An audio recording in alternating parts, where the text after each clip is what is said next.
There is a room in America where the clock doesn't tick. It counts down.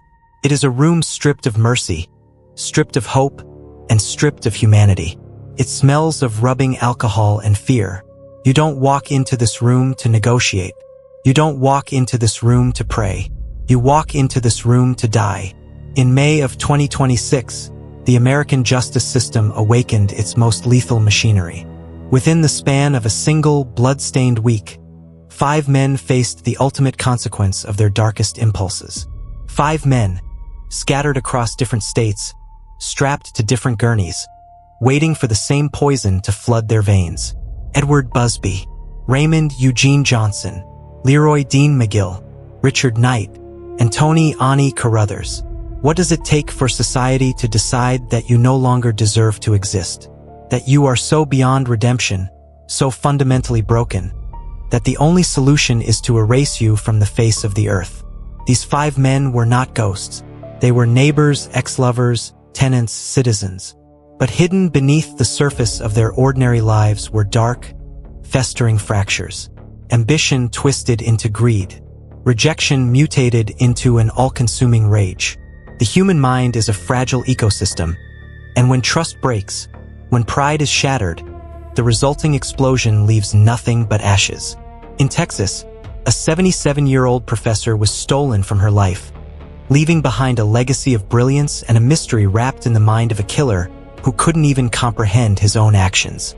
In Oklahoma and Arizona, fire was weaponized, turned into an instrument of unimaginable agony by men who wanted to watch the world of those who wronged them burn to the ground. In Florida, a simple request to move out ended in a slaughter so brutal, it stained the walls of a family home forever. And in Tennessee, a sinister plot of greed culminated in 3 people being buried alive under a cemetery casket. For decades, these men sat in cages of steel and concrete, waiting. They filed appeals. They blamed their childhoods. They pointed fingers. They manipulated the system. But the pendulum of justice, no matter how slow it swings, always swings back. May 2026. The execution warrants are signed. The lethal chemicals are drawn into the syringes. The curtains in the witness rooms are about to open. But as the final hours approached, something unimaginable happened. As the executioners prepared to take these 5 lives, the universe had one final, horrifying twist waiting in the wings. A botched nightmare that would leave one of these men screaming in agony, begging for a death the state could not deliver. To understand how a human being ends up strapped to a lethal injection gurney, we have to trace the bloodlines of their crimes. We have to look at the exact moment their humanity evaporated. We begin in Fort Worth, Texas. The year is 2004. Laura Lee Crane was 77 years old.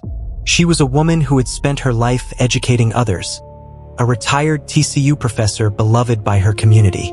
She was living the quiet, peaceful twilight of her life. But peace is a fragile illusion when predators are hunting in the dark. Enter Edward Busby. Busby wasn't an evil genius. He wasn't a master criminal.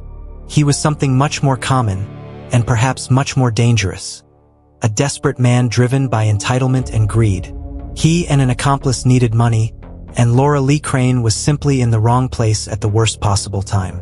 They didn't just rob her. They abducted her. They forced a 77-year-old woman into the trunk of her own car. Imagine, for a second, the sheer psychological terror of that reality. It is pitch black. The air is stifling, smelling of gasoline and dust. Every time the car hits a bump, your bruised body slams against hard metal. You are 77 years old, entirely powerless, listening to the muffled voices of the men driving you toward your own execution. They drove for hours, crossing state lines into Oklahoma. And when they finally stopped, they didn't offer her mercy. Busby wrapped layers of duct tape around her entire face, cutting off her airway, and left her in a desolate ditch to suffocate. A slow, agonizing, terrifying death.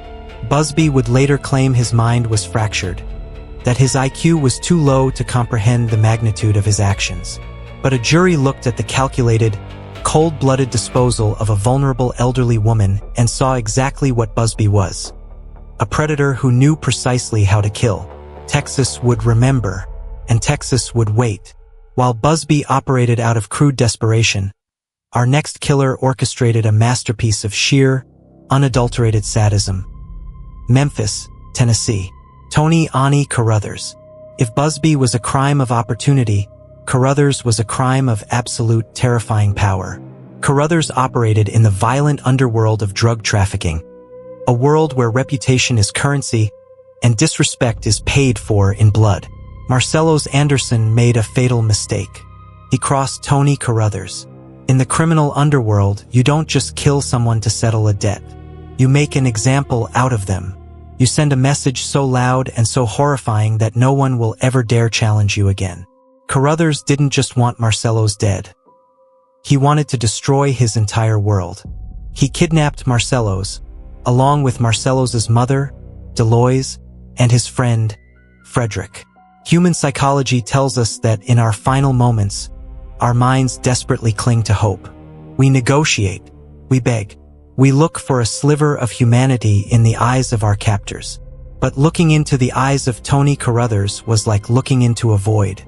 He took his 3 victims to a Memphis cemetery. But he didn't just dig a shallow grave in the woods. He was much more sinister than that. Carruthers had a grave dug underneath an already occupied casket. Medical examiners would later reveal a truth so disturbing. It shook even the most hardened detectives to their core. They weren't dead when they were put in the ground. Carruthers buried them alive. The sheer psychological horror of being bound, thrown into a dirt pit, and hearing the heavy thud of dirt, and then a casket being dropped on top of you, sealing off all oxygen. It is a nightmare beyond the limits of human comprehension. They suffocated together in the crushing, absolute blackness. Carruthers thought he had committed the perfect crime. He thought the dead couldn't speak from beneath another man's grave. He was wrong. The bodies were found, the web of lies unraveled, and Carruthers was handed a ticket to Tennessee's death row. 2 men. 2 horrific methods of suffocation. But as the clock ticked toward May 2026, they would be joined by 3 others.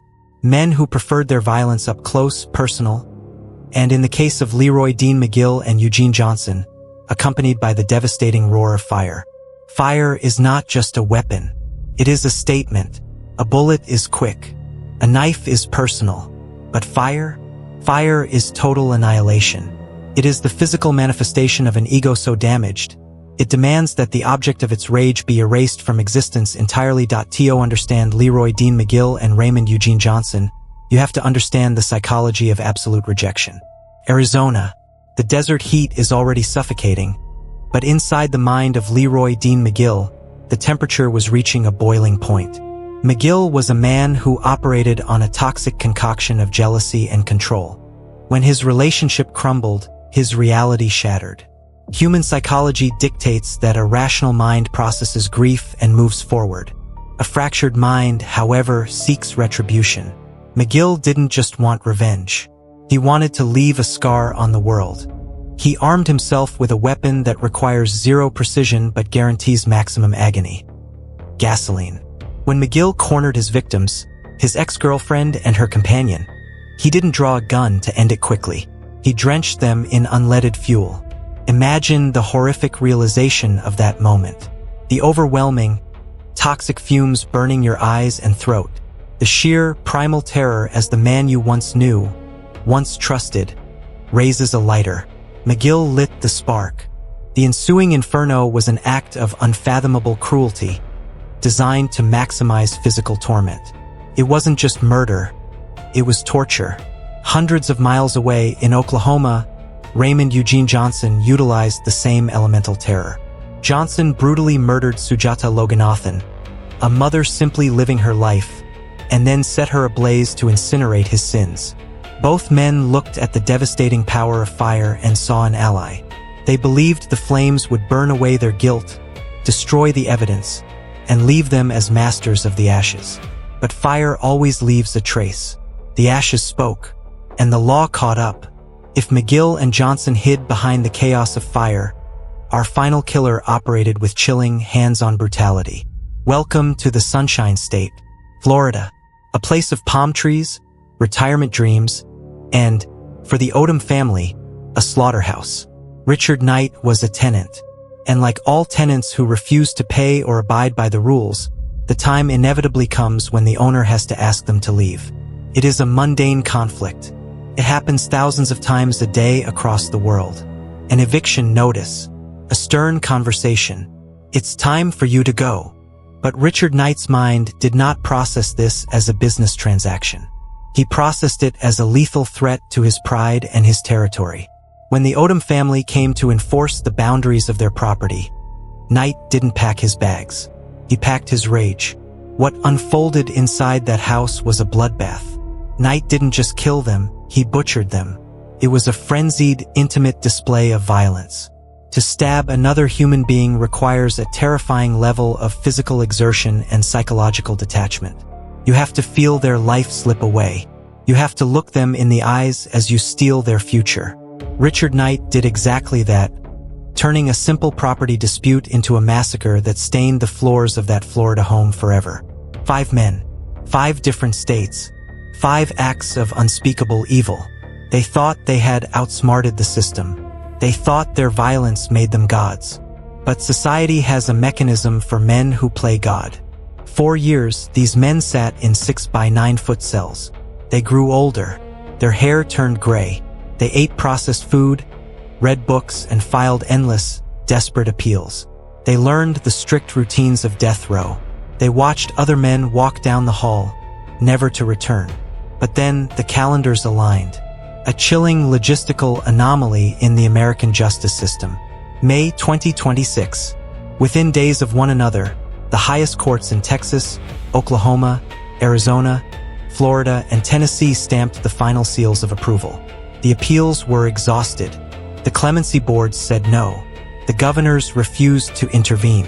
The execution protocols were activated in 5 different prisons. Wardens picked up their red telephones. Execution teams began to rehearse. The lethal chemicals midazolam, vecuronium bromide, potassium chloride were checked, logged, and drawn into syringes. But as the clock ticked down to the final hours, a fatal flaw in the system was quietly brewing. One of these states was about to turn a clinical, sanitized execution into an agonizing medieval nightmare. The curtain was about to rise on the darkest day in the history of capital punishment. In the final hours, the bravado always evaporates.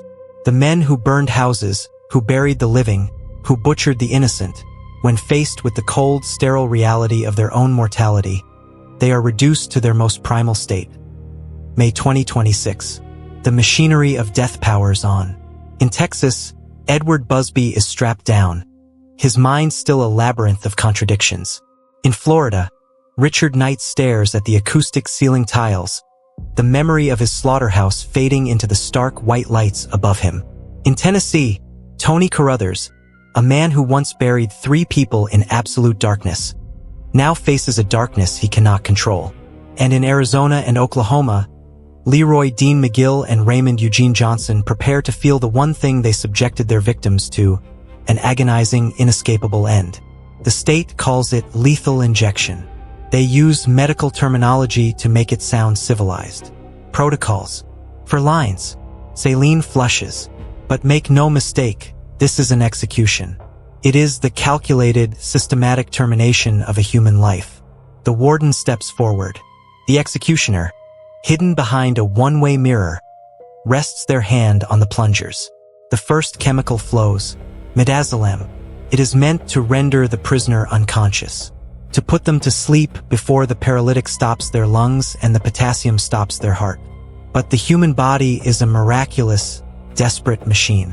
It wants to live, and sometimes it fights back. In the sterile silence of the chamber, the illusion of a peaceful death shattered.